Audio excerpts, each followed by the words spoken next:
Oke, kita lanjut materi kita tentang essay dan artikel atau paper ya hari ini.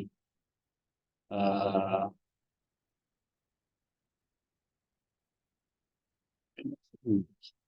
nah, ini nanti kalian perhatikan lagi karya ilmiahnya. Coba ini dulu gimana nih? Oh, nggak muncul. Oke, klik kanan ya. Show more option. Gimana? Yang duplikat ya. Ini bendera sama P. Bendera sama P. P. duplikat. Oke. Oke. Eh, nah, tentang essay nanti kalian lihat materi ini ya, judulnya karya ilmiah.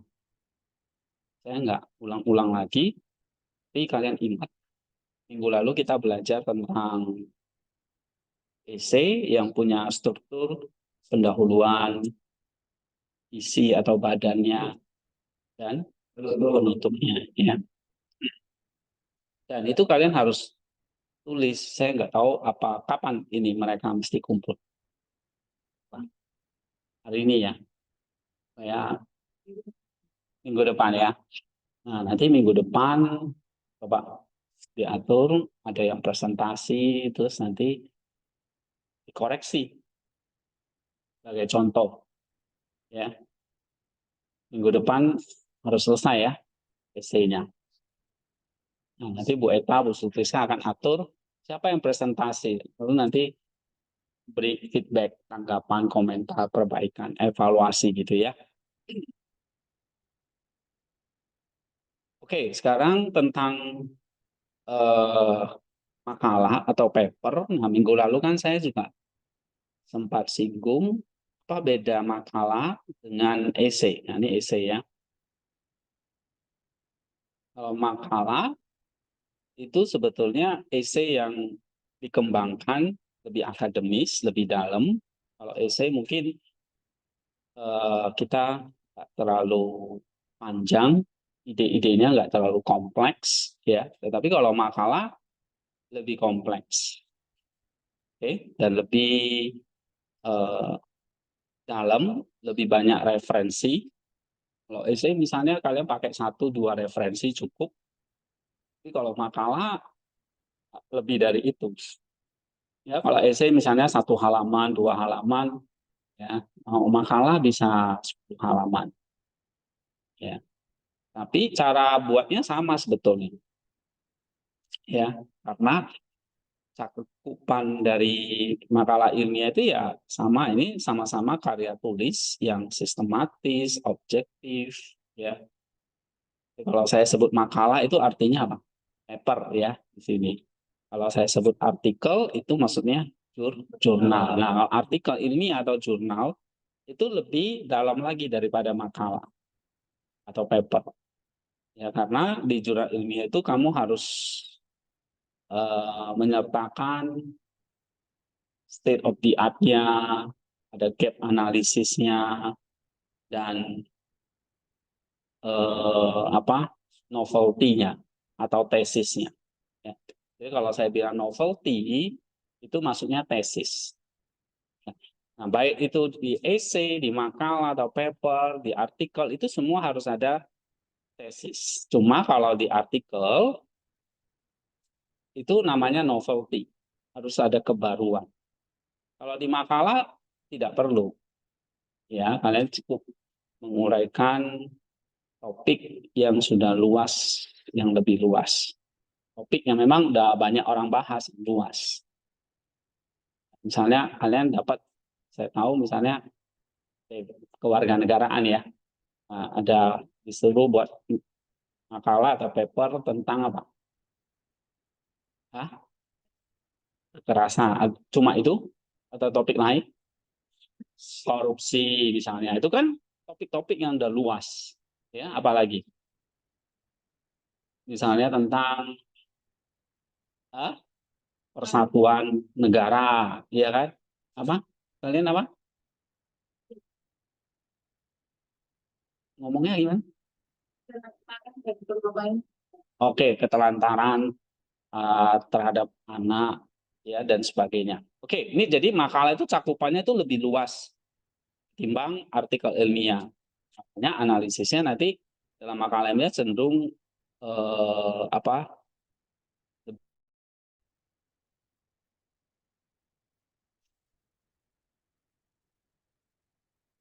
Nah, eh, saya kasih contoh struktur umum makalah. Misalnya kalau nanti kalian akan susun secara umum nih ya, makalah itu ya jelas punya judul. Ini sudah ya, pendahuluan, ada latar belakang masalah, rumusan masalah, tujuan penelitian, manfaat penelitian, ya. Kemudian nanti ada hasil dan pembahasan.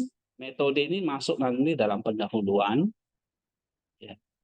Kemudian hasil penelitian dan pembahasan dan kesimpulan daftar pustaka. Jadi dalam makalah itu nggak ada abstrak, nggak perlu bikin abstrak kata kunci itu nggak perlu ya, kecuali nanti artikel atau jurnal. Ya. Nah, misalnya tadi ada topik tentang kekerasan dalam rumah tangga. Atau tadi topik apa lagi? Oke, KKN ya, korupsi, kolusi, nepotisme. Itu topiknya. Tapi nanti apa latar belakang masalahnya kamu harus rumuskan rumusan masalahnya, tujuan penelitiannya, manfaatnya gitu. Nah, itu semua di pendahuluan ya. Lalu tambahkan metodenya. Nah, ini boleh tinjauan pustaka metodenya ini boleh dimasukkan di pendahuluan ya. Baru nanti setelah pendahuluan hasil dan pembahasan. Baru nanti kesimpulan. Jadi tetap 3 bagian ya. 3 bagian, pendahuluan, isi, kesimpulan atau penutup. Ya, baru nanti daftar pustaka. Oke. Nah, ini kalian bisa baca sendiri apa tentang paper atau makalah ini. Nah, saya kasih satu contoh aja bagaimana kita menulis sebuah makalah ya atau di sini sekaligus saja artikel karena nanti di dalam artikel ini juga sama mirip-mirip. Cuma bedanya adalah kalau makalah itu lebih luas topiknya, kalau artikel itu lebih spesifik ya. Misalnya kalau ini ada satu judul kayak gini nih. Kalau kalian mau bikin makalah, ya udah kalian bisa ambil tentang friend leadership itu apa. Ya. Misalnya friend leadership itu apa sih? Kepemimpinan sahabat yang kalian sering dengar. Nah, kalian uh, coba explore di sini. Tapi kalau bikin artikel lebih spesifik lagi. Misalnya friend leadership di dalam pandangan mikrokosmos. Manusia sebagai mikrokosmos. Nah, ini lebih spesifik. Bisa bedain ya. Misalnya kalau kamu mau nulis tentang korupsi, nepotisme, kolusi gitu ya. Itu kan topiknya luas. Itu makalah. Tapi kamu lebih spesifikkan lagi. Misalnya KKN ya, apa namanya? Kamu bikin topiknya itu yang lebih spesifik contohnya KKN spesifik itu bisa wilayah ya, misalnya di suatu wilayah gitu, atau kamu kasih topik mengatasi KKN dengan cara apa, itu spesifik ya, atau misalnya dampak KKN pada pertumbuhan ekonomi, nah itu lebih spesifik. Dampak KKN misalnya pada sila ke-1 ya atau sila ke-5 misalnya gitu. Pokoknya cari topik-topik yang spesifik. Atau dampak KKN ya atau pengaruh KKN terhadap misalnya kesejahteraan anak ya di mana. Nah, itu topik-topik yang spesifik itu berarti jadi artikel ya. Oke, nah kalau ini memang contoh eh, artikel ya karena apa? Topiknya spesifik ya, topiknya tentang kepemimpinan ya kan, topiknya kepemimpinan friend leadership, tapi saya kaitkan dengan nilai-nilai atau ajaran dari Saint Maximus. Nah, berarti kalau kayak gini itu namanya apa? Artikel. Ya, tapi kalau kalian hanya bikin satu topik yang luas, itu namanya paper. Ya, paper dan artikel bedanya apa? Bedanya kalau artikel itu ada abstrak. Nah, kalau paper atau makalah nggak perlu langsung pendahuluan. Ya, lah, lalu pendahuluan isinya apa? Ya sama. Isinya pendahuluan itu adalah, jadi saya kasih buku ini sudah punya semua? Belum ya? Saya share di Classroom, biar kalian punya. Nah, pendahuluan itu isinya apa? Kalian tahu dulu isinya ya, nanti kita mulainya dari mana. Nah, saya kasih tahu, jadi kalau ini ada judul itu apa, nah, lalu abstrak itu apa, ini artikel ya. Tapi kalau di dalam makalah atau paper, ya kalian langsung masuk pendahuluan. Ya. Nah, masuk pendahuluan. Tetapi langkah kerjanya kalian mulai dari mana dulu ini? Sama seperti esai. Kalau di esai itu kan kalian mulai taruh yang namanya topik. Nah, satu. Topik apa ini? Kemarin contohnya Jesus Christ. Ya kan? Yang kedua, kalian langsung bikin pendahuluan? Enggak. Pendahuluan nanti. Kan udah dapat topik, saya suruh. Lalu, langkah keduanya apa? Cari yang namanya apa? Cari yang namanya apa? Saya suruh kalian apa? Hah? Ya, cari apa? Apa itu? Cari kutipan-kutipannya. Jadi referensi. Referensi. Oke, dari referensi bikin paragraf. Ya, benar nggak? Cari kutipan. Kutipannya cara ringkas, atau parafrase ya, kutipan pesan. Terus bikin paragraf. Paragrafnya 8 atau 10 atau 7 terserah ini. Kalau disuruh 8 ya 8. Nah, dari situ bikin apa? Nah, setelah 8 itu bikin apa? Kategori kelompok ya kan? Namanya pengelompokan. Oke, nah di sini kan kalian harus bisa menganalisis datanya ini. Nah, pengkodean, pengelompokan, ya kan? Transkripsi itu kan berarti mengubah data. Ini dari ringkasan jadi paragraf, lalu pengelompokan. Lalu bikin tema, topiknya. Topiknya kan ini ya, sprayer, terus tema-temanya apa? Tema-tema besarnya, topiknya, subtopiknya. Nah, nanti kalian bagi 3 di sini ya. Pendahuluan, isi, penutup atau kesimpulan. Nah, jadi misalnya ada 8 paragraf tuh kamu bagi-bagi. Ya. Paragraf isi. Oke, paragraf isinya disusun pendahuluan, penutupnya. Nah, ini namanya apa?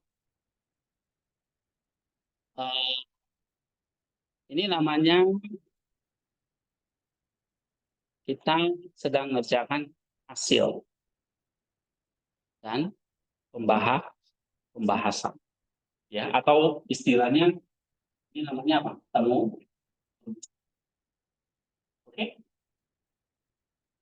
Langkah kedua aja adalah kamu harus cari yang namanya temuannya apa atau hasil. Temuan itu hasil. Hasil ya berupa topiknya apa, poin-poinnya apa. Ya, topiknya apa, poin-poinnya apa. Nah, ini saya kasih contoh. Misalnya topiknya ini. Topiknya ini kan. Topiknya tentang friend leadership dan Maximus. Topiknya. Lalu poin-poinnya apa di sini? 1, 2,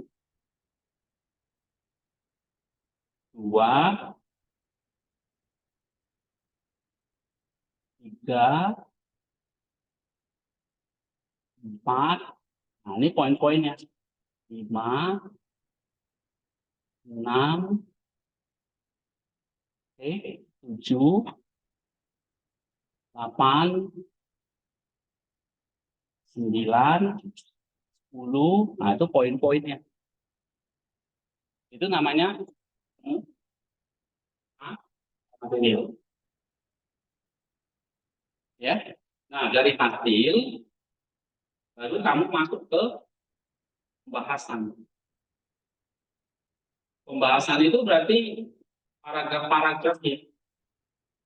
Paragraf-paragraf yang kamu ingat lagi. Paragraf-paragraf yang harus kamu kembangkan. Nih. Jadi kalau nggak cukup hanya kutip Penox, kamu harus kutip buku-buku lain.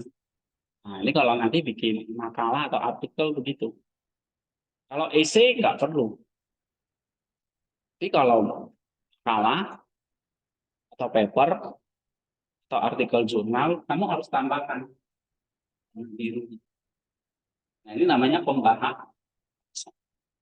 Hasilnya udah ada. Temuannya atau topik-topiknya sudah ada kayak gini. Nah, tinggal nanti bikin paragraf-paragrafnya. Tambahkan referensi-referensi. Nah, gitu. Itu namanya temuan dan pembahasan. Lalu nanti setelah itu selesai kamu bikin kesimpulan. Ya. Jadi kamu bikin kesimpulan, kesimpulan itu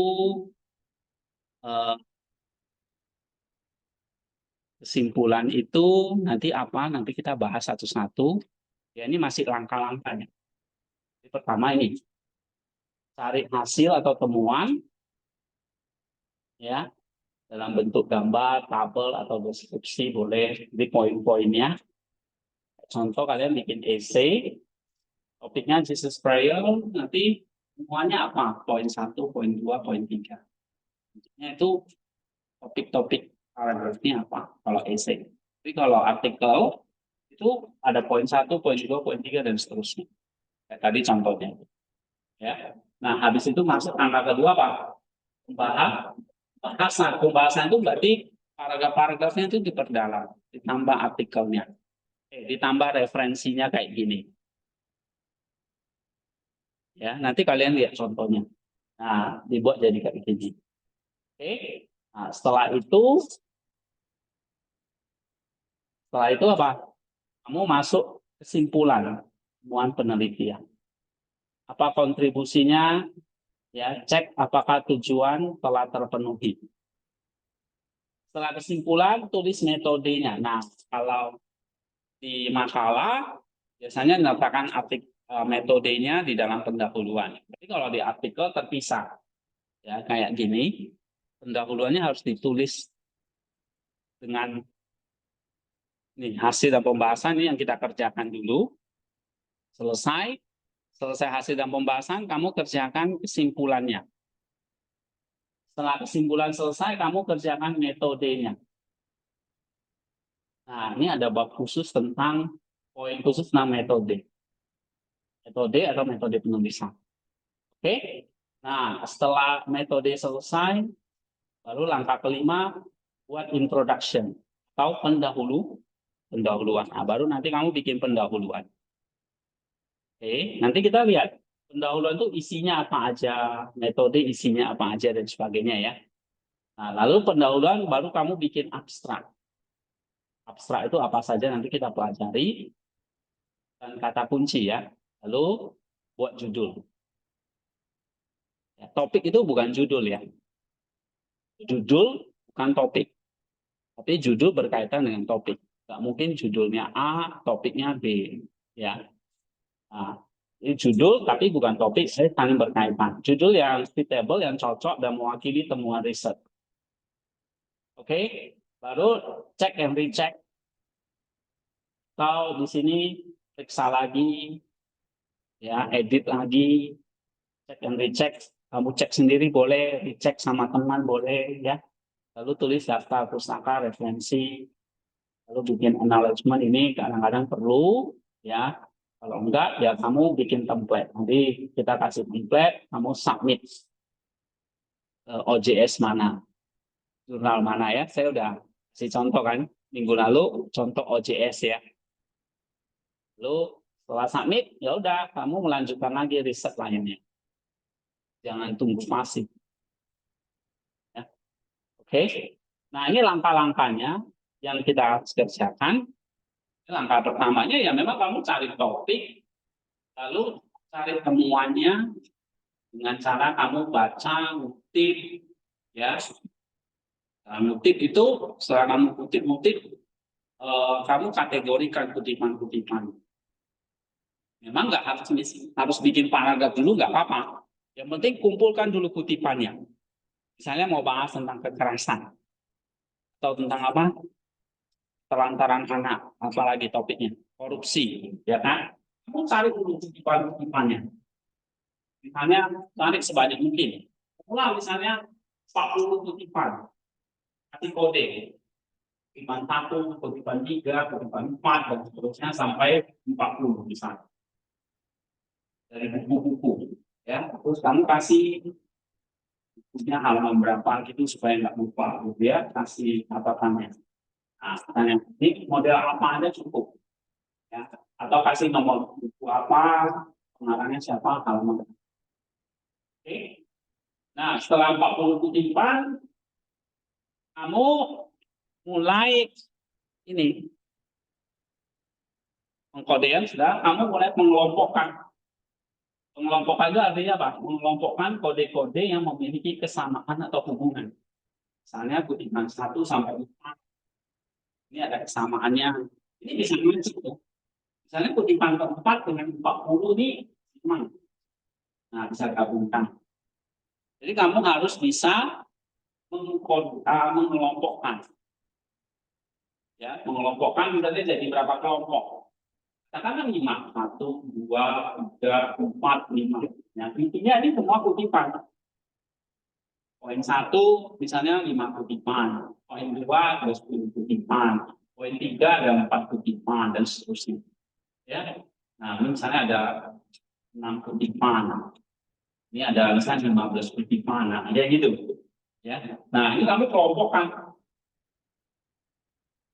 Setelah kamu kelompokkan, topiknya kan tadi udah ada.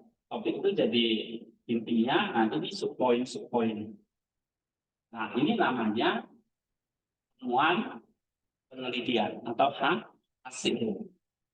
Nah, dari hasil ini kamu bahas ya, buatlah paragraf yang seperti ini modelnya. Dari kutipan itu kamu bikin paragraf, bahas. Nah, baru habis itu selesai, kamu bikin kesimpulan, bikin metode, bikin pendahuluan, baru bikin abstrak, baru bikin judul, gitu. Jadi pendahuluan itu terakhir ya, judul itu terakhir. Oke, nah ini langkah-langkahnya. Nah sekarang kita lihat contoh ya supaya nggak bingung. Saya masuk di artikel, tetapi saya nggak bahas. Ini artikel saya nggak bahas dari abstrak dulu, tapi saya bahas dari pendahuluan dulu. Ya, nah misalnya nih. Tapi ingat ya, bikin pendahuluan itu bukan di awal, tapi setelah kamu sudah dapat hasil. Pendahuluan itu nanti. Ya, oke. Kalau kalian bikin makalah nih, sama esai kan? Esai saya suruh kalian cari kutipannya dulu, bikin poinnya, nah, baru nanti bikin pendahuluan, baru bikin simpulan gitu. Oke. Ada pertanyaan nggak sampai di sini?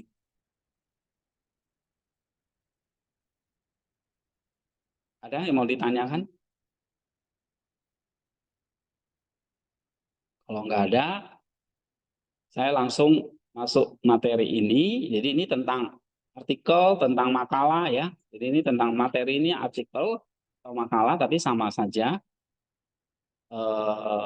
Nah, kita harus bikin artikel yang atau makalah yang kalau artikel nih ya, kalau makalah nggak mesti harus novelty ya. Tapi kalau ini kita bicara tentang artikel nih, oke, jadi kalian harus temukan yang namanya kolaborasi antara kebaruan, novelty, kontribusi, dan presentasinya. Presentasi ini ya tulisannya. Ya. Ada kebaruannya, lalu ada kontribusinya. Makanya setiap paragraf itu kan kemarin saya ajarin kalian bagaimana membuat analisis, implikasi, sampai kontribusi. Ya kan? Nah, karena ini nanti kepake di artikel harus ada novelty, kontribusi, dan presentasi. Presentasi ini adalah bagaimana kalian menulisnya. Nah, ini lambang kotak hijau ini artikel yang memang diterima, disukai oleh editor-editor jurnal. Nah, kalau nggak ada kebaruan, nggak ada kontribusi, atau tulisannya, presentasinya jelek, ya nggak bisa. Jadi tiga-tiganya harus terpenuhi. Nggak bisa ada novelty, kebaruannya ada, tapi kontribusinya minim. Apalagi tulisannya, presentasinya jelek. Tulisannya juga harus bagus, ya. Oke.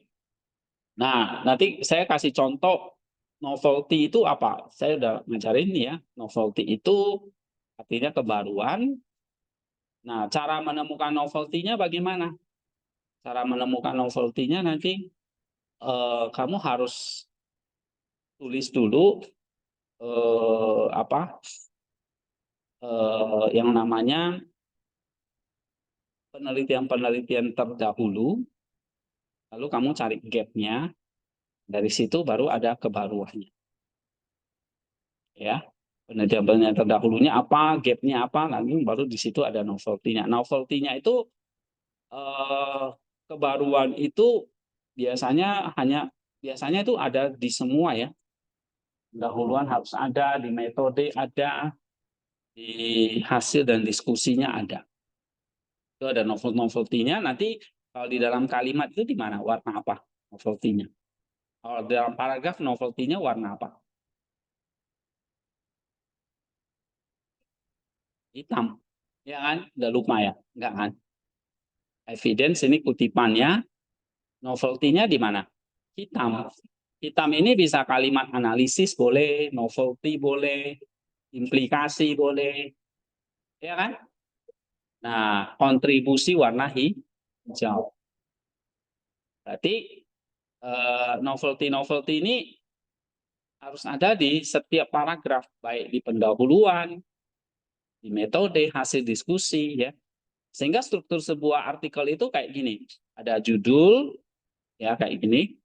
Ada judul, lalu ada nama pengarang, ada abstrak, ada kata kunci, ada pendahuluan, ada metode, ya, lalu hasil dan pembahasan. Ini nanti bisa artinya temuan dan diskusi. Hasil dan pembahasan itu sama. Baru poin-poinnya apa. Lalu terakhir kesimpulan. Kesimpulan baru referensi atau daftar pustaka.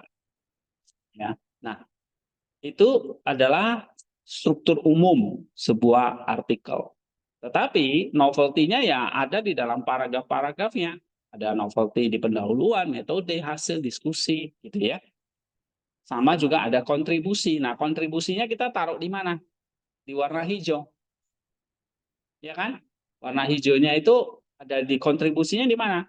Pendahuluan ada, metode ada, hasil, diskusi, kesimpulan. Nah, ini semua harus ada kontribusinya. Oke. Nah, kontribusi itu adalah ilustrasi kontribusi ya. Kontribusi itu kayak gini. Upaya Anda menembus lapisan batas. Jadi kalau di sini lapisan yang mapan, nah kalian berusaha menembusi, melewati lapisan ini, sehingga ada di luar ini, bergelombang ya. Nah ini adalah wilayah kontribusi. Oke. Nah kalau novelty itu ada kebaruannya, kontribusi itu ada sumbangsinya. Nah, sekarang presentasi. Presentasinya ya kamu harus tulis dengan bahasa yang bagus, ya. Pilihlah kata dan frase yang kontekstual. Kalau teologi yang pakai kata-kata yang bernuansa teologi misalnya ya. Kalau perlu ada gambar, tabel gitu ya. Nah, caranya ya kita harus rajin baca tuh kalau mau nulis yang bagus.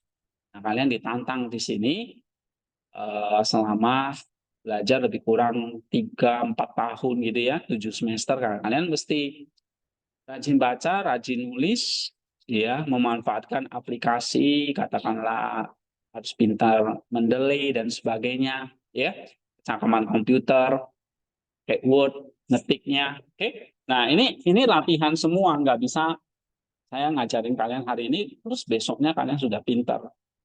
Maunya sih gitu ya. Begitu saya ngomong apa, kalian sudah langsung bukan praktek lagi, langsung jadi gitu ya. Nah, tapi nggak ada simsalabim seperti itu. Semua lewat proses, baca proses, nulis proses, belajar aplikasinya kayak mendelay itu proses ya. Sampai sekarang ya saya mendelay juga nggak terlalu ahli ya, belajar lagi gitu. Nggak ngerti, tanya-tanya Andro, Etap, Rizka itu ya. Nah, kecakapan komputer itu penting juga. Nah, sekarang eh, kita langsung lihat ya. Saya mulai dari ini. Apa? Mungkin ini ya, dari judul aja. Oke, ini teori dulu. Sekaligus saya beri contoh ini ya. Contohnya ini. Judul adalah kesempatan pertama penulis untuk menarik perhatian pembaca. Pembaca pertama adalah editor dan para reviewer. Jadi kalau kalian submit artikel jurnal, maka yang pertama kali lihat artikel kalian itu adalah si editor. Lalu disampaikan ke reviewer. Jadi bukan ke pembaca umum dulu. Oke, mereka yang pertama kali baca, yaitu editor. Reviewer akan memeriksa apakah judul itu spesifik, unik, dan mencerminkan isi manuskrip atau isi papernya. Editor dan reviewer tidak menyukai judul yang tidak masuk akal atau gagal mewakili isi artikel. Untuk itu, judul yang suitable harus informatif dan ringkas, jelas, deskriptif, dan tidak terlalu panjang. Intinya kalau judul itu harus spesifik dan unik, ya, spesifik dan unik, dan mencerminkan isi artikel. Nah, biasanya judul itu tadi kan nanti di terakhir. Kalau awal-awal kalian sudah bikin judul, nah itu udah salah, ya. Judul itu di langkah keberapa itu nanti? Langkah ke-8 atau berapa ya? Tetapi yang namanya judul ya harus spesifik dan unik dan mencerminkan isi artikel. Misalnya contohnya, saya mau bahas topik tentang friend leadership, kepemimpinan yang bergaya sahabat, pemimpinan sahabat. Nah, saya bikin judulnya itu seperti ini. Kira-kira unik dan spesifik nggak? Kalau saya hanya tulis ini, kepemimpinan sahabat, itu unik, spesifik, saya buang ya. Saya bikinnya cuma kayak gini. Unik nggak? Spesifik? Nah, gitu. Jadi harus spesifik, gitu. Ya kalau artikel. Kalau makalah agak luas nggak apa-apa. Ya. Jadi harus bikin yang spesifik. Misalnya friend leadership dalam hal apa ini? Luas, harus lebih spesifik lagi. Oh, friend leadership dalam hal ini dikaitkan dengan ya nilai-nilai Maximus sang, ya ini dengan Bapak Gereja, dikaitkan dengan pandangan Bapak Gereja tentang manusia. Karena yang kita pimpin itu manusia. Jadi kita harus paham siapa manusia itu. Nah, Maximus menjelaskan tentang manusia itu sebagai mikrokosmos. Ya, planet kecil. Manusia itu planet kecil. Ya, jadi kalau Elon Musk cita-cita ke Mars, ya ngapain gitu ya? Padahal kamu itu udah planet Marsnya. Oke, mikrokosmos, planet kecil. Kosmos kecil ya, mikro itu kecil, kosmos itu ya alam semesta. masuk planet, bintang, dan sebagainya. Ya. Jadi kita adalah mikrokosmos. Nah, ini spesifik dan unik nggak? Uniknya di mana?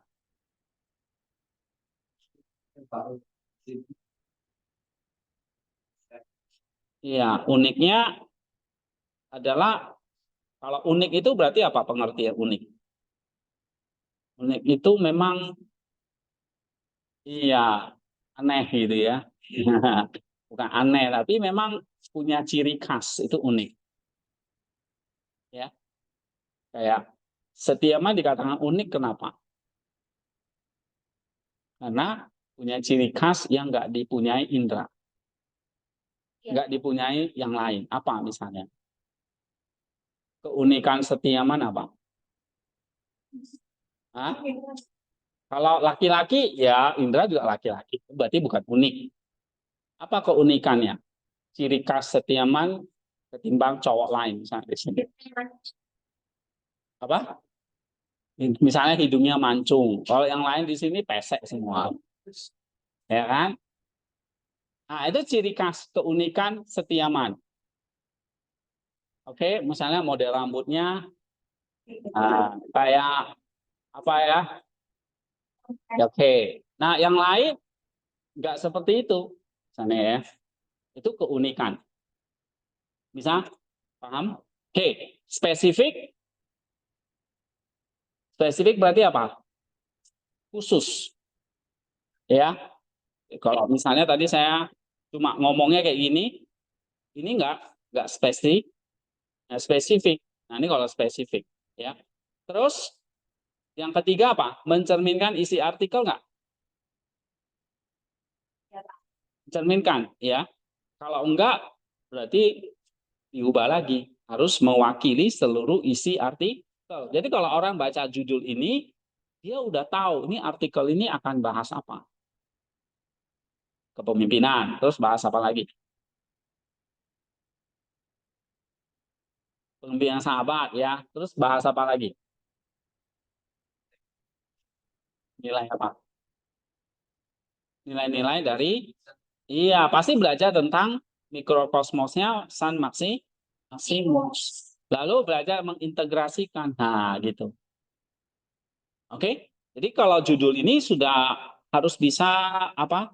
Mewakili atau mencerminkan isi artikel dan jangan yang tidak masuk akal gitu ya, yang bombastik itu nggak boleh. Ya, yang apa? Yang tidak suitable, yang jelas suka melebih-lebihkan supaya kelihatan ini ya menarik perhatian. Nah itu juga jangan over gitu. Intinya jangan over. Ya boleh spesifik, boleh unik, tetapi yang masuk akal. Oke, tentang judul ya. Nah, sekarang tentang abstrak, saya jelasin aja sekalian. Abstrak itu kalau kalian nanti bikin artikel, memang di paper itu nggak perlu. Tapi kalau bikin artikel ini kalian eh, belajar aja. Misalnya di sini, artikel itu adalah satu paragraf tunggal yang isinya menyatakan tujuan penelitian, oke, menjelaskan bagaimana penelitian itu dilakukan, lalu hasil penelitiannya seperti apa, dan kontribusinya, signifikansinya. Nah, lihat ada 5 ini, ada 4. Tujuannya apa, metodenya apa, hasilnya apa, dan signifikansi atau simpulannya. Ini kontribusinya. Atau novelty-nya juga boleh dimasukin di situ. Baru diakhiri dengan kata-kata kunci, kata-kata yang memang penting di artikel itu. Ya, nah sekarang kita lihat contoh. Misalnya nih, kalian coba baca, lihat ada nggak sesuai nggak abstrak ini sesuai nggak dengan teori ini? Tujuan, metode, hasil, kesimpulan atau kontribusi dan kata kunci. Yang jelas kata kuncinya ada ya, tapi cek kata kuncinya ini benar-benar kata-kata yang penting nggak gitu ya. Nah sekarang abstrak, isi abstrak itu tadi apa? Harus ada tujuan, harus ada metode, harus ada hasil, harus ada ya atau kontribusi. Nah sekarang coba cek ini ya. Saya bacain ya. Artikel ini mengeksplorasi penerapan konsep mikrokosmos dari pemikiran Saint Maximus sang pengaku iman di dalam friend leadership atau kepemimpinan berbasis persahabatan. Mikrokosmos yang menekankan keteraturan, harmoni, integritas moral, menawarkan landasan filosofis yang kuat untuk membangun hubungan interpersonal yang kuat, saling percaya, dan kolaborasi dalam konteks kepemimpinan. Penelitian ini menunjukkan bahwa penerapan prinsip-prinsip mikrokosmos dalam friend leadership memiliki dampak positif yang signifikan terhadap dinamika tim dan kesejahteraan individu dalam organisasi. Pemimpin yang mengadopsi prinsip-prinsip ini mampu menciptakan lingkungan kerja yang inklusif, produktif, dan mendukung pertumbuhan holistik anggota tim. Teamwork ya, tim kerja. Selain itu, friend leadership yang diilhami oleh mikrokosmos juga meningkatkan kohesi tim, inovasi, dan komunikasi yang lebih efektif, serta mengurangi ketegangan dan konflik internal. Artikel ini juga membahas implikasi praktis dan penerapan friend leadership berbasis mikrokosmos, keterbatasan penelitian, serta rekomendasi untuk penelitian selanjutnya. Oke, ini contoh abstrak. Nah, kira-kira menurut kalian ini abstrak yang bagus atau abstrak yang masih kurang ini? Nah, indikatornya apa? Kalau abstrak itu bagus tadi. Nah, metode, hasil, simpulan. Oke, dan kata kunci. Nah, kamu lihat ada nggak tujuannya di sini? Tujuannya apa?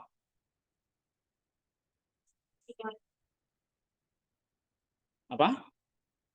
Tujuan artikelnya ini apa?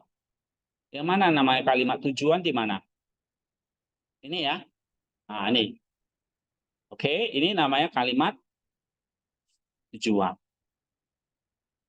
Ya kan? Ini tujuan. Benar? Tujuan ini. Ini kalimat tujuan. Ya, tujuannya apa? Artikel ini bertujuan mengeksplorasi, mungkin kasih kayak gini ya. Nah, mengeksplorasi apa? Bagaimana penerapan konsep Microsoft Feminismus berbasis persahabatan, ya kan? Nah, itu tujuannya jelas. Terus apa lagi? Ada metodenya? Ya. Ada metodenya nggak? Mana?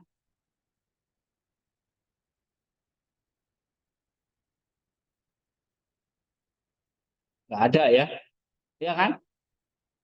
Ada nggak metodenya? Nah, berarti kamu harus kasih catatan. Oke, kamu kasih catatan. Misalnya kamu di sini tidak ada metode. Tambahkan metodenya. Metode benar. Nah, misalnya gitu. Oke. Nanti kalau misalnya dari tahap mana ini ya, dalam karya ilmiah itu di rangka berapa? Check and recheck itu. Nih, setelah abstrak, judul, nah check and recheck di sini. Ya kan? Oh, berarti kamu cek metodenya nggak ada ini. Nah, harus tambahkan. Oke? Nah, lalu setelah metode, ada nggak hasil penelitian yang ditulis di situ? Ada? Ada hasilnya? Hasil penelitiannya apa?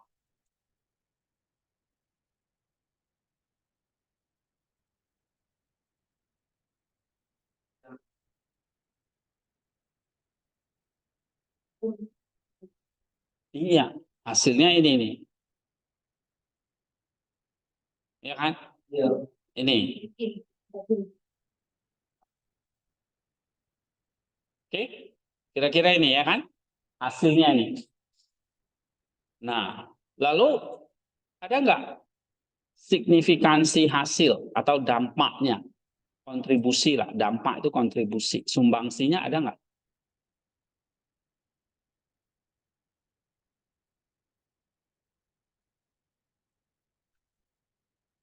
Sumbangsinya apa? Hah? Iya, ada implikasi praktisnya, cuma nggak dikasih tahu ya apa implikasinya ya. Nah, harus dikasih tahu secara singkat implikasinya atau dampaknya apa. Oke, jadi ini abstrak yang memang masih kurang sempurna. Nah, ya, kata kunci ada ya, kata kuncinya apa saja ini kalau judulnya udah segini ya kata kuncinya nggak jauh beda, mikrokosmos pasti harus ada ya. Brand leadership. Jadi nggak beda jauh nanti dengan kata-kata yang di abstrak. Karena kata-kata yang di abstrak ini adalah kamu harus tulis singkat, padat, dan mewakili seluruh isi artikel. Nah, itu abstrak. Karena hanya satu paragraf. Tapi harus bisa mewakili apa tujuannya, apa metodenya, apa hasilnya. Jadi kayak merangkum seluruh isi paragraf ya. Tujuan, metode, hasil, kesimpulan itu harus ada. Nah, sehingga kata-kata kuncinya pun pasti nggak jauh beda dengan kata-kata yang ada di abstrak. Kalau pasti mikrokosmos itu harus masuk. Kalau nggak ada masuk, ini ditanda tanya nih, kata kuncinya keliru nih. Ya, friend leadership pasti masuk. Oke, nah mungkin kepemimpinan, moral, harmoni bisa masuk. Oke, nah sekarang kita bahas pendahuluan. Pendahuluan itu apa sih? Pendahuluan itu isinya adalah kita membahas tinjauan singkat tentang literatur yang berkaitan dengan topik penelitian. Jadi kalau di sini, kalau di makalah itu kemarin saya mengatakan ada apa? Latar belakang masalah, latar belakangnya. Nih, latar belakang masalah, rumusan, tujuan, dan manfaat. Nah, latar belakang masalah ini sama dengan ini. Latar belakang masalah itu maksudnya apa? Tinjauan singkat, ya, atau ini, atau yang warna merah nih, masalah penelitiannya.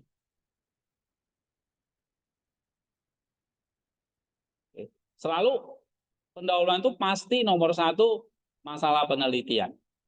Tahu gini, apa masalah yang mau dipecahkan? Problem statement-nya. Oke? Atau di sini namanya latar belakang masalah. Ya. Lalu yang kedua, ini apa yang sudah dilakukan orang untuk menyelesaikan masalah yang ada. Coba saya. Apa yang sudah dilakukan orang untuk menyelesaikan masalah yang ada dari waktu ke waktu. Istilahnya, istilah kerennya nih ya, state of the arts. Coba semua ucapkan. Atau singkat aja SOTA. SOTA. Ya, SOTA, state of the art. Atau penelitian terdahulu. Nah, ini harus ada di sebuah artikel. Kalau makalah nggak ada nggak apa-apa, nggak mesti, ya. Nah, kamu harus cari apa state of the art-nya, supaya nanti kamu bisa cari apa yang luput dari penelitian tersebut. Tuh, ada gempa.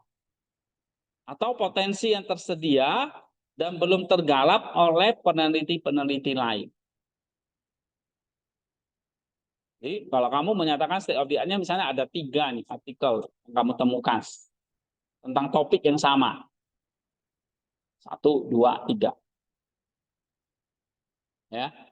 Si A ngomong apa, B ngomong apa, C ngomong apa. Kamu tuliskan di situ.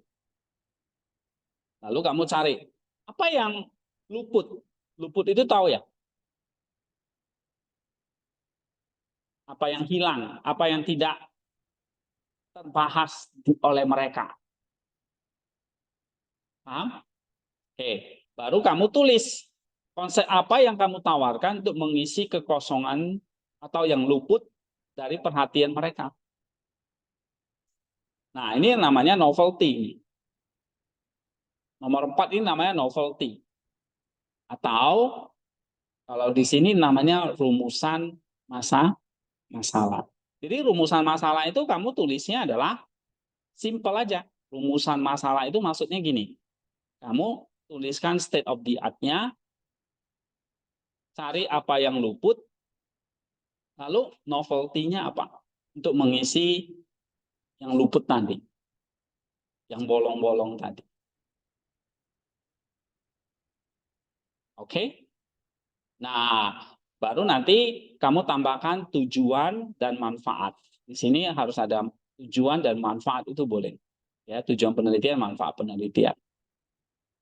Tujuan itu tujuannya kalau artikel ini ya menulis membahas tentang ini, tapi manfaatnya ya buat beda tujuan dan manfaat tahu nggak? Tujuan lebih menjelaskan artikel ini adalah untuk membahas tentang misalnya nih, ini tujuannya di sini. Artikel ini bertujuan mengeksplorasi ini. Nah, manfaat itu maksudnya kontribusinya. Ya. Manfaat itu apa? Buat orang lain, itu intinya. Tujuan menulisnya, tujuannya adalah membahas ini. Tapi manfaatnya apa? Untuk pembacanya dapat apa? Untuk gereja dapat apa misalnya? Untuk masyarakat dapat apa? Itu manfaat. Ngerti? Ya. Jadi tujuannya apa kalian datang ke sekolah ini? Belajar. Manfaatnya apa? Manfaatnya apa? Layani gereja nanti. Gereja dapat dilayani oleh kalian. Nah, gitu. Tujuannya belajar dulu. Manfaatnya untuk melayani. Oke? Itu beda tujuan dan manfaat. Seringkali keliru, ya. Apa beda tujuan dan manfaat? Dianggap sama, padahal itu berbeda. Nah, yang perlu kita masukkan dalam pendahuluan itu ada 4 hal ini. Masalah penelitian apa atau latar belakangnya, penelitian terdahulu, sotanya, lalu gap-nya dan novelty-nya, baru tujuan dan manfaat. Manfaat itu kontribusinya apa? Oke, ada berapa ini? 4 hal ya. Nah, sekarang kita cek di sini, di pendahuluan ini. Pertama apa? Apa masalah yang mau dipecahkan? Problem statement-nya atau latar belakang masalahnya. Kamu cek di sini, ada nggak?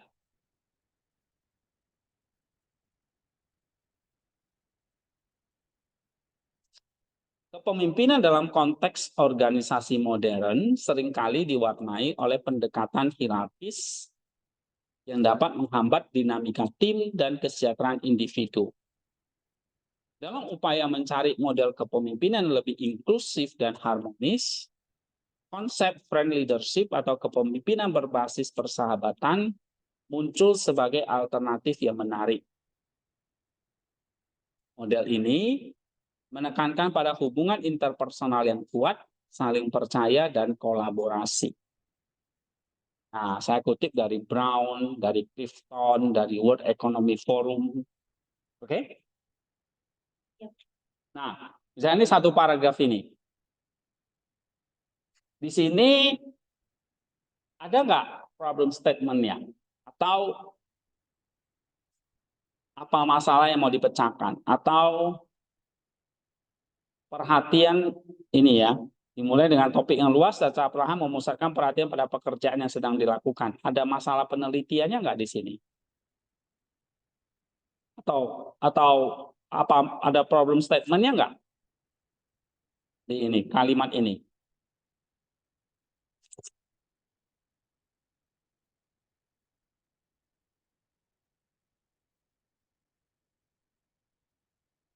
Ada problem statement-nya? Kalau nggak ada, berarti salah. Apa problem statement-nya?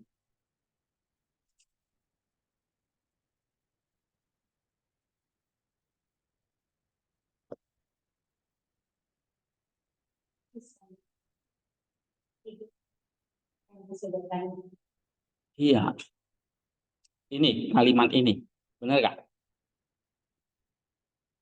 Iya kan? Ini problem statement kepemimpinan sekarang kebanyakan itu top down.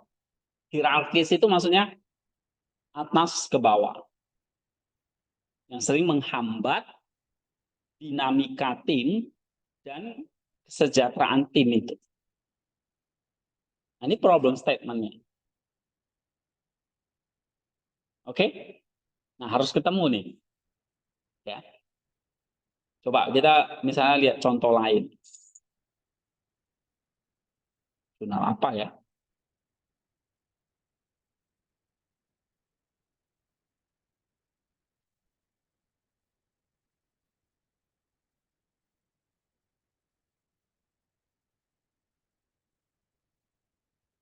Nah, ini misalnya ya. Ini topiknya tentang psikologi uang ini. Spiritual kekayaan. Ya, jadi bahas tentang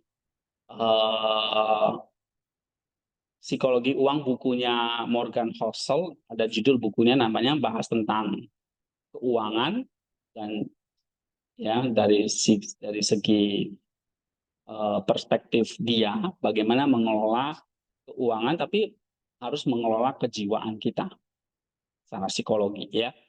Tapi saya kaitkan dengan pandangan Yohanes Chrysostom tentang dia bukan ngomong psikologi uang tapi dia ngomongnya ini spiritualitas kekayaan.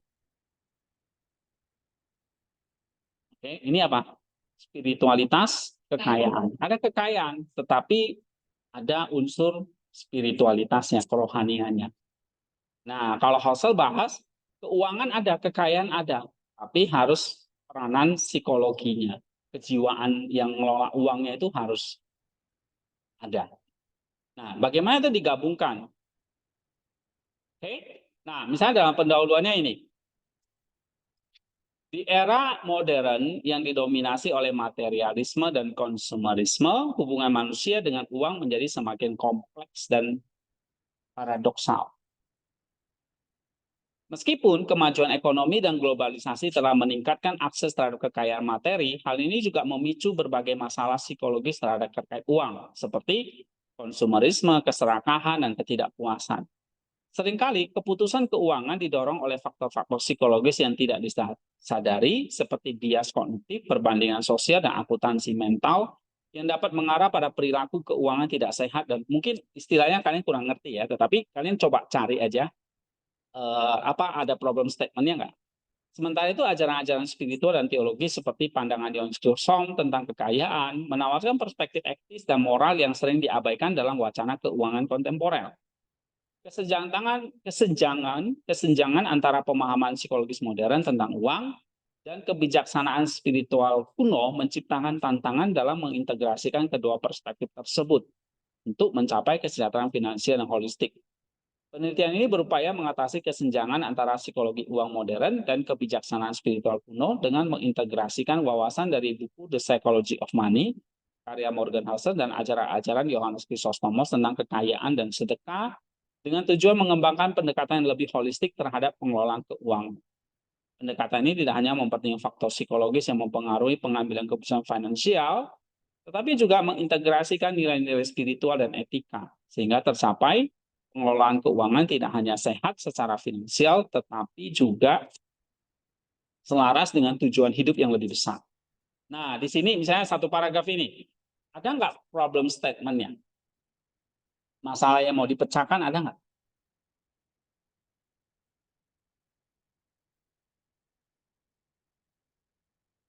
Ayo, mana? Kalau nggak ada, berarti ini pendahuluan yang udah salah ini. Ya, karena tadi di pendahuluan harus ada apa? Apa masalah yang mau dipecahkan? Ya kan? Ya, Pak. Nah, apa?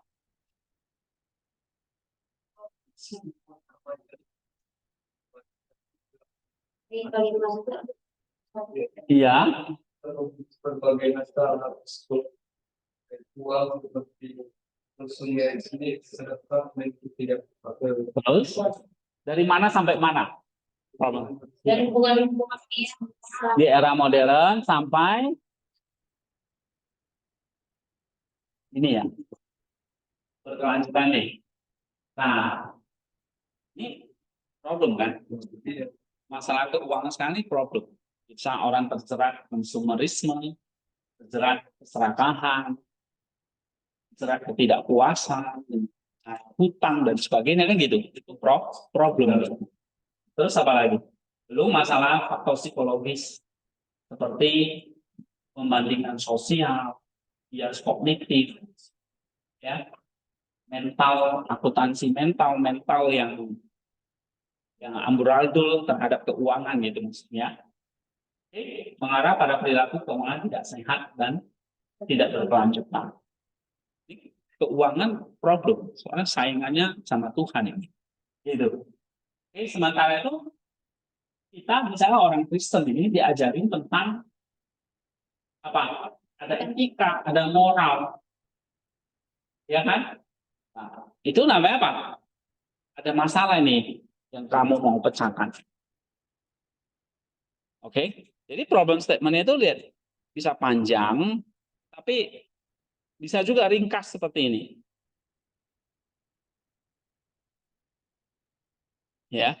Nah, intinya adalah gini, kamu menulis topik itu didasari ada masalah apa. Misalnya saya mau nulis tentang keuangan nih, ya kan? Tentang ngelola keuangan, ngelola kekayaan. Nah, ternyata saya lihat masalahnya sekarang banyak, ada konsumerisme, ada keserakahan, belum pinjol-pinjol itu, gitu ya, pinjaman online.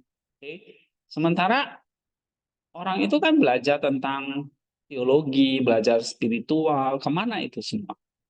Nah, disinilah ada kesenjangan antara pemahaman psikologi modern tentang uang dan kebijaksanaan spiritual kuno, ya kayaknya nggak nyambung. Kalau kita berhubungan dengan uang itu nggak ada hubungannya dengan iman lagi, gitu. Ya, kalau kita berhubungan dengan uang nggak ada hubungannya dengan keyakinan kita, dengan Kristus misalnya, nggak ada. Nah, ini ada kesenjangan nih. Nah, disinilah saya mau bahas. Nah, itu namanya latar belakang masalah atau ada masalah yang mau dipecahkan. Paham ya? Nah, sekarang penelitian terdahulunya ada nggak? Atau SOTA, state of the art-nya.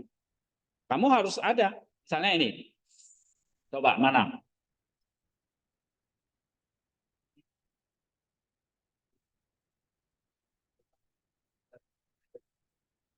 Oke. Ini salah satu. Ya. Terus mana lagi? Paragraf 2-nya coba lihat. Jadi kalau masalah kepemimpinan, itu kan sudah banyak yang bahas. Ya kan? Misalnya kepemimpinan tim, kepemimpinan apa? Iya, kepemimpinan yang ada itu contoh misalnya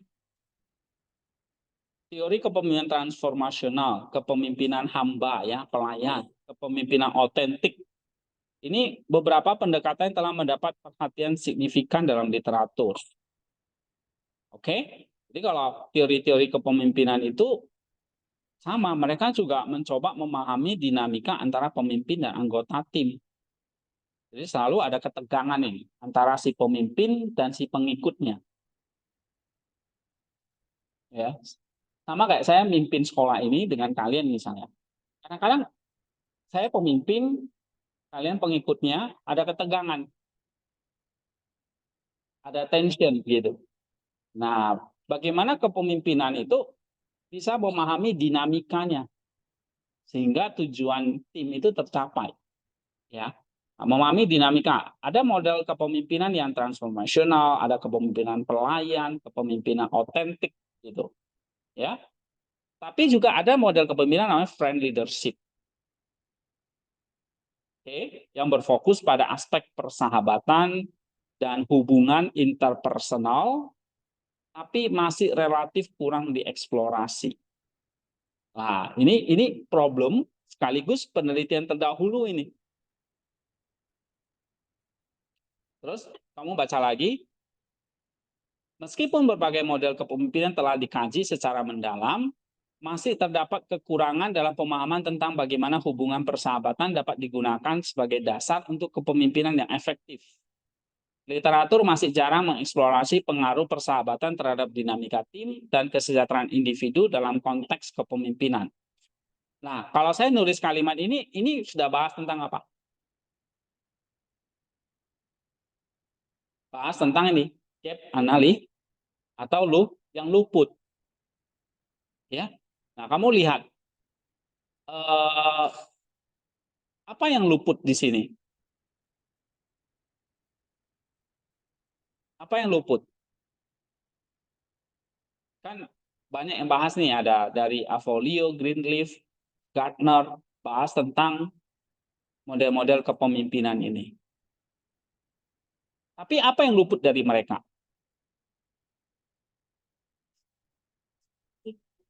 Iya, yang luputnya pengaruh persahabatan terhadap dinamika tim. Ini yang luput. Banyak yang model bahas kepemimpinan, ya, dengan segala macam teorinya. Tetapi ada satu yang luput, yaitu masalah kepemimpinan, masalah pengaruh persahabatan terhadap dinamika tim dan nah ini yang luput. Oke, kalau ini semua, ini namanya boleh SOTA. Ini SOTA-nya. Nah, ini yang luputnya di sini. Oke. Nah, terus isi kekosongannya gimana? Novelty-nya nih. Ya. Nomor 3 kan ini yang luput. Nomor 4-nya apa yang ditawarkan untuk mengisi kekosongan? Kalau yang luput itu masalah persahabatannya, berarti kamu nawarin apa dong? Kan gitu. Nah, yang luput masalah persahabatan nih dalam dinamika tim. Berarti kamu nawarin apa? Kamu nawarin artikel ini, ya kan? Menawarkan pendekatan baru dengan menghubungkan konsep mikrokosmos dari pembiasaan masing pengadilan dengan pemimpinan sahabat, kan leadership. Nah, begitu. Jadi ada apa namanya? Kekosongan yang kamu isi. Itu namanya novelty. Jadi bukan hanya gap aja, tapi juga novelty. Ya. Nah, menawarkan pendekatan baru. Apa itu? Menghubungkan bagaimana konsep manusia sebagai, ini mungkin lebih tepat gitu ya, mikrokosmos dari pemikiran Maximus, sang pengaku iman, dengan friend leadership. Nah, mikrokosmos yang mencerminkan keteraturan dan harmoni alam semesta dalam individu dapat memberikan landasan filosofis yang kuat untuk mengembangkan friend leadership. Pendekatan tidak hanya memperkaya teori kepemimpinan, tetapi juga menawarkan perspektif baru yang lebih holistik dan humanistik. Nah, itu. Ini kamu isi kekosongannya. Ya, contoh lain misalnya di sini. Nah, yang tadi yang psikologi uang ya. Beberapa penelitian telah mengeksplorasi aspek psikologis dan spiritual dalam pengelolaan keuangan. Misalnya, Furham dan Argyle menemukan hubungan antara agama dan sikap terhadap uang. Sementara Clones, Bridge, dan Arculeta mengembangkan konsep uang scripts untuk menjelaskan bagaimana keyakinan dan pengalaman masa lalu membentuk perilaku keuangan. Tang dan Chiu mempelajari pengaruh nilai-nilai Konfusianisme pada perilaku keuangan. Kumar, Goya, dan Shankar mengkaji dampak spiritualitas pada kesejahteraan finansial. Xiao menganalisis ajaran agama Buddha tentang uang dan kekayaan. Oke, namun penelitian-penelitian ini cenderung berfokus pada satu aspek saja, baik psikologis atau spiritual, tanpa mengintegrasikan keduanya secara eksplisit. Nah, kalau kalimat seperti ini apa ini?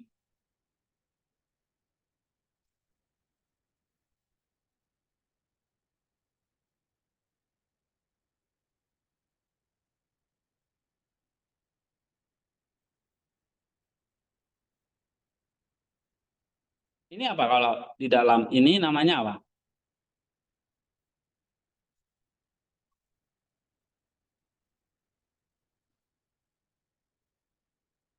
Apa yang luput? Bukan hanya itu aja, tapi apa? Sotanya ada nggak di situ? Sotanya ini kan, penelitian terdahulunya ini kan, Burhan, Klotz, dan Chiu, Sankang, Xiao, semua bahas masalah keuangan dari segi psikologis atau dari segi spiritual. Tapi nggak ada yang menggabungkannya. Ada yang bahas masalah psikologi doang, dengan keuangan. Ada yang bahas masalah etika spiritual dengan keuangan. Nah, gitu. Jadi kalau dari situ apa yang luput? Terlalu tinggi ya, terlalu sulit ya. Hah? Enggak kan? Apa yang luput? Berarti yang luput adalah, kamu lihat di sini, apa yang luput? Namun, ini kan kalimat yang luput ya kan? Yang luputnya apa? Hanya berfokus salah satu aspek saja. Tidak mengintegrasikan duanya. Itu yang luput. Jadi misalnya si siapa itu? Ilham itu hanya bahas masalah hubungan agama. Oke, konflik ini hubungannya masalah agama lagi. Kang dan Ciu agama lagi, ya kan? Goyal Sangkar agama, Xiao agama. Quran apa hubungan agama dan sikap uang. Konflik apa hubungan konsep konsep sebagai keyakinan dan pengalaman membentuk perilaku keuangan. Nah, tapi nggak ada yang mengintegrasikan dua-duanya. Nah, ini yang sesuatu yang luput. Ya, jadi kalau kalimat ini sudah nomor 2 ada nggak? State of the art-nya ada? Ada penelitian terdahulunya. Yang luput, apa yang luput ada? Nah, mana kalimatnya yang luput?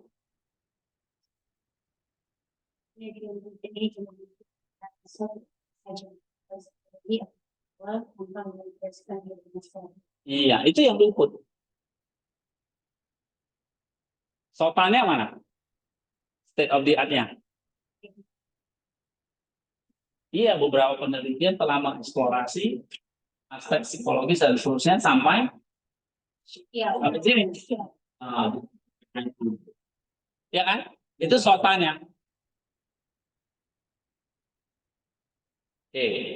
Terus selesai? Belum. Harus ada apa lagi? Novel. Apa yang ditawarkan? Apa yang ditawarkan? Nah, kamu baca lagi. Beberapa karya yang menyinggung kedua aspek ini, misalnya buku Psychology of Money dari Housel dan buku Financial Therapy, ini beberapa agama ya. Ini beberapa agama. Kalau ini yang psikologinya dari Housel dan Pons. Judul bukunya Psychology of Money dan Financial Therapy. Ini mereka bahas psikologi dan keuangan. Ya. Oke, psikologi dan keuangan. Nah, ada satu karya namanya Clones. Ini dia mengintegrasi dimensi spiritual secara mendalam, tapi ada hubungannya dengan psikologi juga. Oke. Nah, Tang dan Chen, pengaruh religiusitas pada toleransi resiko keuangan. Buku McClure tentang kedermawanan dari konsekuensi tidak secara langsung menghubungkan temuan mereka dalam psikologi uang modern. Nah, jadi di sini gap-nya adalah mereka cenderung hanya membahas salah satu sisi. Kalau nggak psikologis, ya spiritual. Ya, ini gap-nya yang luput. Nah, kalau yang luput, terus kamu harus tawarkan untuk mengisi kekosongan tersebut. Berarti novelty-nya. Apa novelty-nya? Di mana kalimat novelty-nya? Nah, ini dia. Nih. Ya kan? Kebaruan dari penelitian terletak pada integrasi ekspresi antara psikologi uang kontemporer dari Husserl dengan ajaran teologis kuno tentang kekayaan dari Yohanes Chrysostomos. Jadi yang modern secara psikologis dikaitkan diintegrasi dengan ajaran teologis yang kuno dari Chrysostomos. Nah, itu kebaruannya.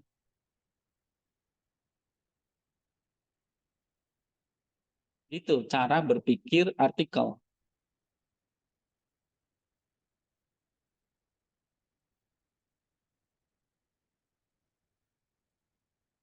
Justru. Nah, kenapa? Pusing. Iya, saya tanya kamu kenapa? Paham nggak ini? Hah? Oke, pelan-pelan ya, ikuti. Nah, kamu lihat itu contoh kebaruannya. Kebaruan itu apa? Novelty itu apa artinya? Hah? Novelty itu kebaruan. Kebaruan itu didapat dari, kamu tahu ada penelitian terdahulu, lalu kamu cari gap atau kekosongannya, kamu isi kekosongannya. Contoh tadi, si A hanya bahas spiritualitas dengan spiritualitas dan hubungan agama dan keuangan. Tapi ada buku lain bahas psikologi, misalnya kayak Soul, bahas tentang keuangan. Buku-buku yang bahas spiritualitas dan keuangan itu banyak sekali. Contoh buku-bukunya tadi udah banyak. Lalu Husserl bahas psikologi dan keuangan. Nah, ini psikologi keuangan ini buku yang booming ya, karena memang jarang yang bahas. Harus banget. Itu New York Times bestseller. Bahkan diterjemahkan berkali-kali ya. Bukan, dicetak berkali-kali dalam edisi terjemahan Indonesia. Di Gramedia itu banyak. Ya. Ya, karena ini penelitian dari Husserl yang mengkaitkan dengan masalah kejiwaan dan keuangan. Nah, ini hal yang baru. Jadi, banyak orang yang sudah nulis tentang masalah spiritualitas dan kekayaan, tapi jarang orang yang bahas tentang psikologi dan keuangan gitu. Nah, ini Husserl ini jadi booming. Oke, tapi artikel ini, nah, kamu lihat apa yang luput dari sini? Satu spiritualitas, satu psikologi. Berarti apa yang luput? Apa yang menjadi gap atau luput? Bukan lupus, luput. Apa? Hah? Apa yang luput?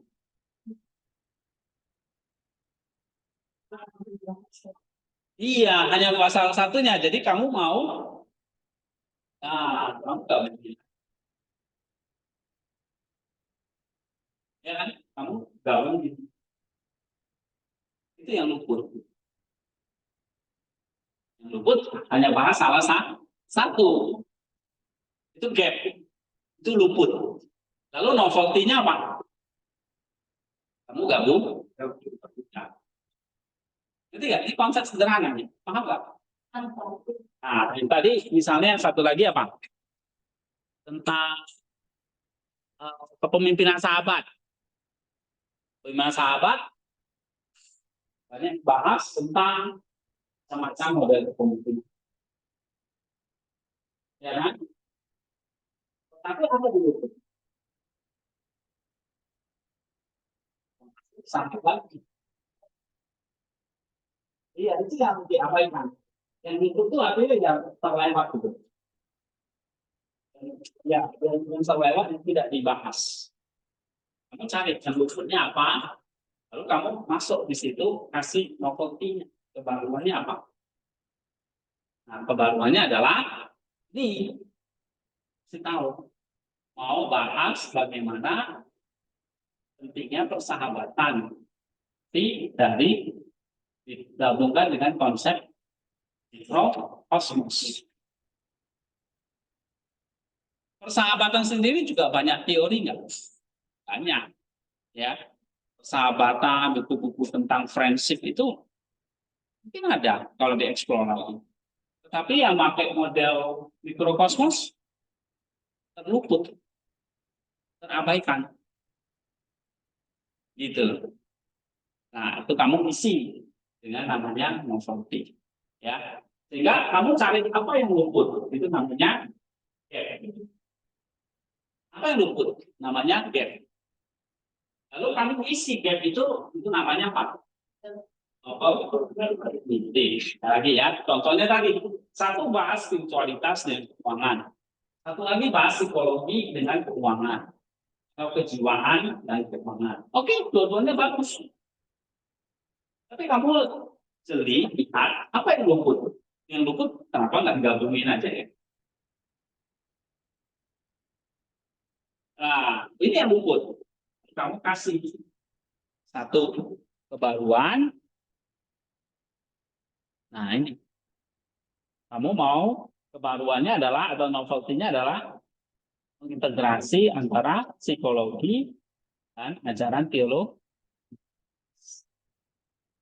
Itu novelty-nya. Oke? Ada pertanyaan di sini? Nah, baru setelah itu kamu harus kasih tahu apa tujuan yang mau kamu capai. Apa yang ingin dicapai dari kerjaan ini atau tujuan?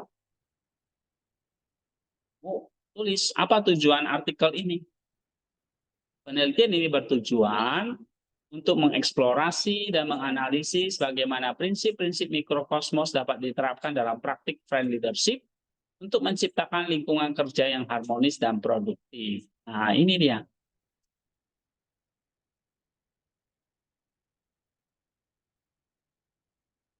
Oke.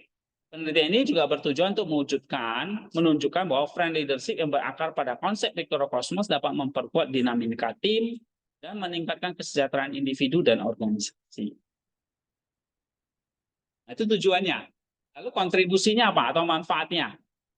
Berkontribusi pada literatur kepemimpinan dengan menawarkan model baru friend leadership yang didasarkan pada konsep mikrokosmos. Selain itu, penelitian ini memberikan wawasan praktis bagi pemimpin organisasi dalam mengimplementasikan pendekatan kepemimpinan lebih manusiawi dan kolaboratif. Dengan memperkenalkan dimensi filosofis dalam konteks kepemimpinan, penelitian ini juga mengajak pembaca untuk melihat kepemimpinan dari perspektif yang holistik dan transformatif. Ini namanya apa? Manfaat atau kontribusi. Kalau ini tujuannya. Ya. Nah, sekarang yang ini. Ada tujuannya nggak di situ? Ada itu. Tujuan penelitian adalah apa? Menganalisis dan mengintegrasikan dan Chrysostomos untuk mengembangkan pemahaman yang lebih komprehensif tentang bagaimana individu dapat secara psikologis dan selaras dengan nilai-nilai spiritual. Gitu. Tujuannya ya kamu mau menganalisis dan mengintegrasikan itu.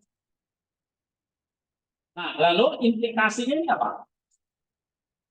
Berarti kontribusinya kan, manfaatnya, implikasinya adalah diharapkan dapat memberikan kontribusi yang signifikan baik secara teoritis maupun praktis. Implikasi itu dampak, berarti manfaatnya atau kontribusinya. Secara teoritis, penelitian ini akan memperkaya literatur tentang psikologi keuangan dan spiritualitas dengan menawarkan kerangka kerja integratif yang baru.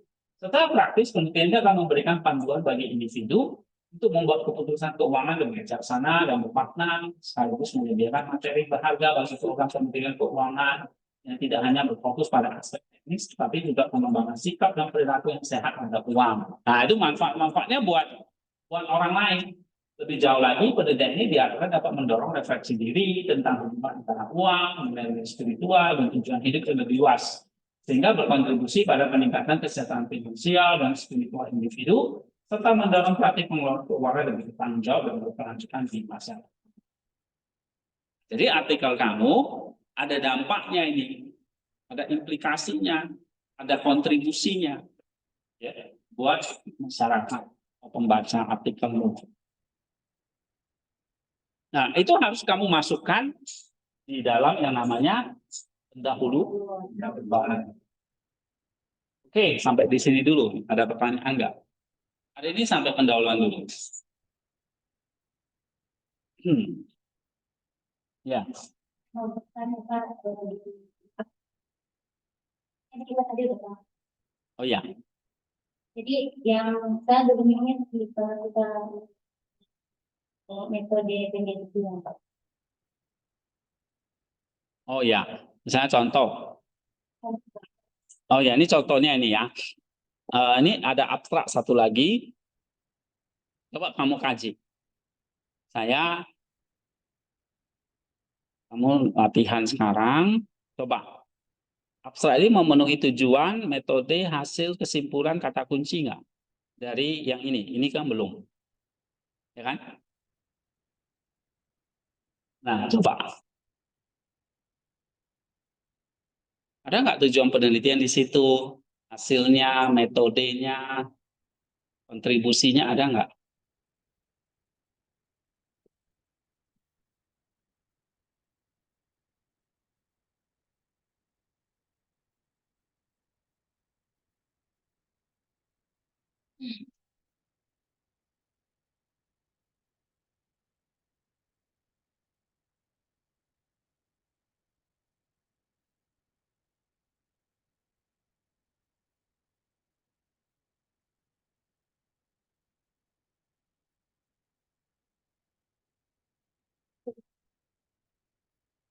Hah?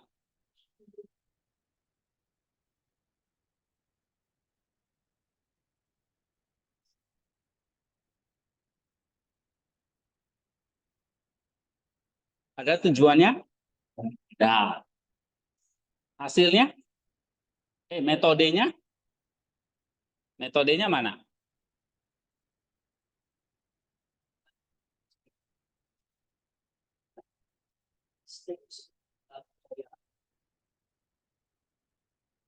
Bukan. Metodenya yang mana?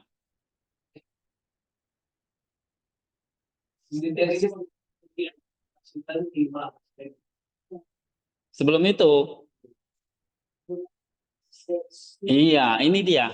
Penelitian ini menggunakan analisis teks. Ini namanya apa? Metode. Terus mengidentifikasi. Ini masih metode. Menghubungkan aspek ini dengan ajaran. Ini metode. Nah, ini namanya apa?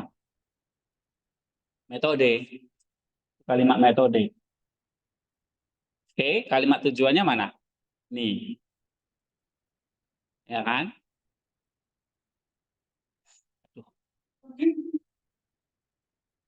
Loh. Nah, itu tujuan. Lalu ada hasilnya. Mana? Oke, ini kan? Ini hasilnya.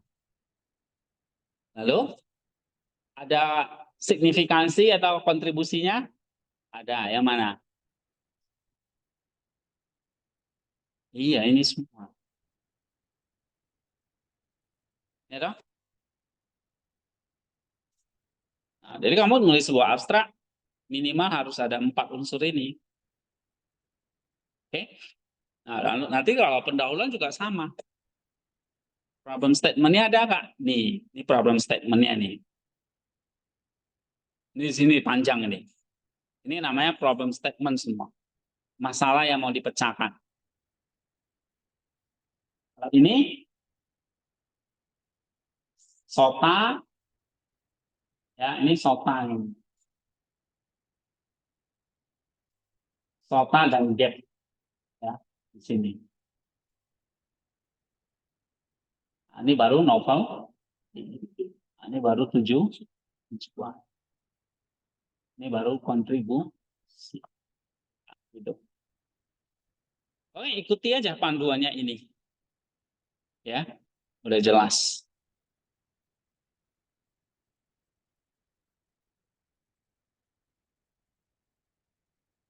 Oke. Nah, saya beri satu tugas. Jangan artikel ini lagi, nanti artikel yang lain. Kamu analisa dari abstrak dan pendahuluannya. Kamu beli komen kayak gini. Ya, nanti Siska, Eta dicek. Misalnya bikinnya kayak gimana ya? Kalau di Word itu kasih komen, klik kanan new comment. Nah, ini apa? Harus latihan. Ya. Latihannya adalah kalian baca artikel orang lain dulu, terus analisa. Yang mana pendahuluannya udah bagus belum? Nah, kalau belum, kamu kasih komen pendahuluannya itu kurang apa nih? Oh, nggak ada tujuannya, nggak ada problem statementnya, nggak ada apanya di sini. Kan unsur-unsurnya ada ini. Yang tadi, yang 5 ini, 4 atau 5. Ya, oke. Nah, kalian tuliskan di komentarnya. Kalau di Word itu nanti kalau PDF, kalau PDF gimana ya caranya?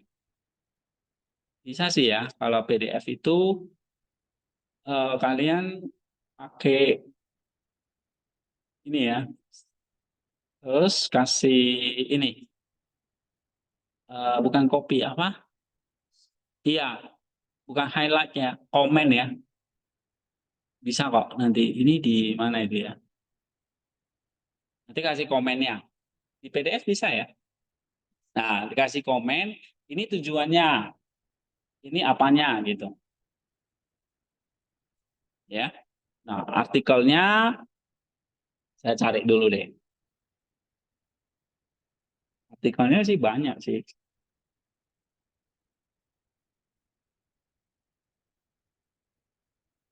Oke, ini misalnya artikel saya dulu deh ya.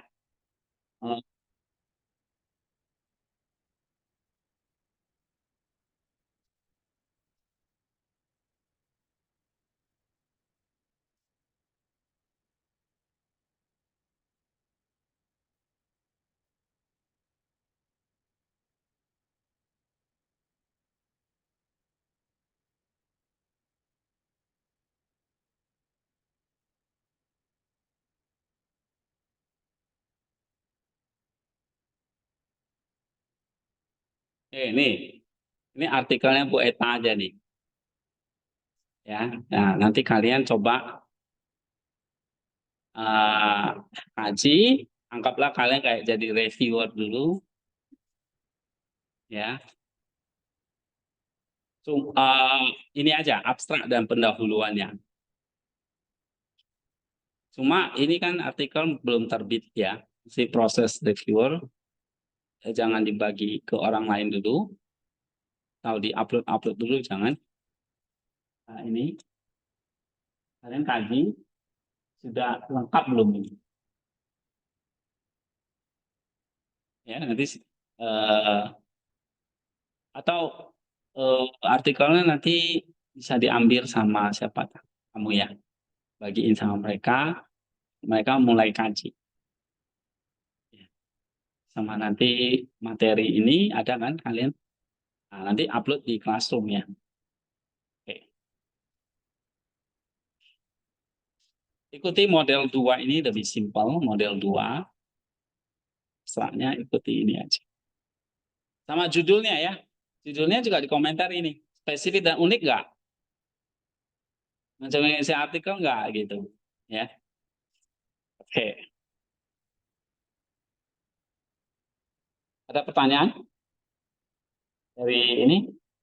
Dari apa? Bu Eta, Bu Sutriska ada? Mana ya? Dari kalian? Ya. Oke.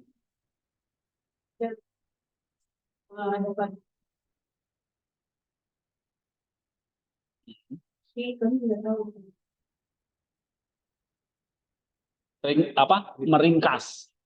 Meringkas atau mereview? Iya, makanya dosennya bilang apa? Meringkas atau mereview? Beda. Meringkas ya ringkas saja.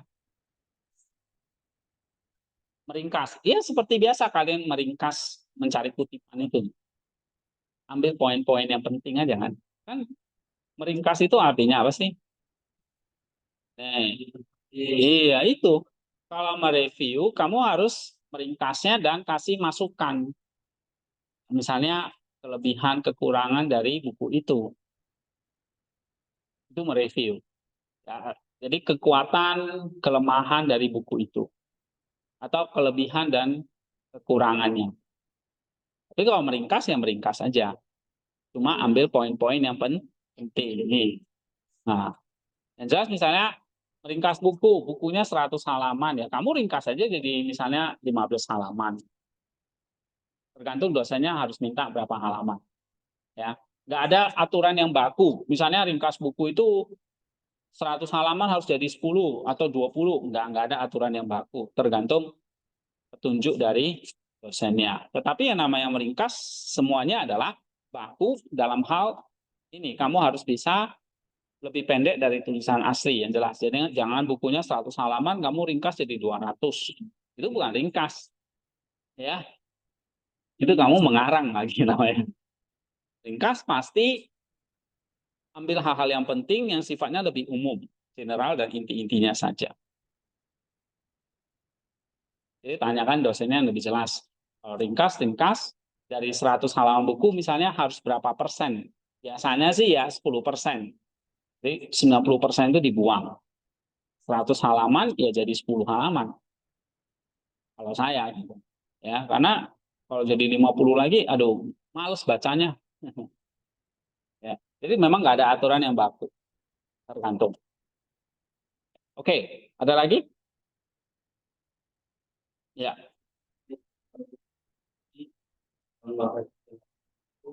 Kan itu ada 8 struktur kemudian dari judul pendahuluan, tinjauan pustaka, metode penelitian, hasil penelitian, pembahasan kesimpulan dari daftar pustaka. Ya, yang ini. Maka catatan kaki yang di bawah itu dikasih lagi tidak daftar pustaka. Oh iya, iya. Catatan kaki ada, nanti di daftar pustaka ada. Jadi double 2 kali. Cuma kalau pakai Mendeley nanti agak sedikit berubah, beda. Otomatis kalau di Mendeley. Tapi kan di daftar itu harus dikasih lagi, dikasih ulang. Bukan catatan kaki, tapi referensi daftar pustakanya. Ya. Dan setelah tinjauan pustaka itu Oh, tinjauan pustaka ya. Ya, itu sebetulnya hanya kumpulan buku-buku aja yang kamu pakai. Karena 10 buku ya masukkan semua di situ. Ya, cuma hanya mendaftarkan lagi. Namanya daftar ya, mendaftarkan lagi artikel buku yang kamu pakai. Nah, nanti tapi ada formatnya, misalnya kalau Turabian ada formatnya beda nanti dengan apa, model apa ya. Udah diajari Mendeley belum ya? Hah? Belum ya? Oh, mungkin nanti perlu satu pertemuan ya, khusus. Jadi saya nggak lanjut, mungkin lanjut dengan Bu Eta. Apa minggu depan aja, terserah. Nggak tahu, janjinya gimana? Di pertemuan minggu berikutnya? Hah? Di pertemuan berikutnya? Oke, di pertemuan berikutnya berarti saya nggak masuk. Kalian belajar Mendeley, nanti saya lanjutkan lagi tentang ini, metode. Ya, diharapkan nanti selesai akhir semester, materi ini sudah selesai, kalian sudah pernah paling tidak menganalisa artikel. Nah, artikel yang kita analisa tadi ini aja ya, yang artikel. Sebenarnya banyak artikel lain, tapi paling tidak kamu baca 1 atau 2 artikel dulu dan kamu ngerti hasil pembahasan tuh bahas apa sih, kayak gimana sih, ya ngerti barangnya dulu. Nah, baru nanti kamu bisa buat barangnya. Ya, misalnya kamu nggak tahu meja itu apa, pikirannya meja itu 3 kaki kan gitu, ya, atau 2 kaki, padahal 4 kaki gitu. Kamu harus tahu barangnya dulu, baru kamu bisa bikin. Oke, sampai di sini dulu. Tuhan berkati. Oke, kita berdoa dulu.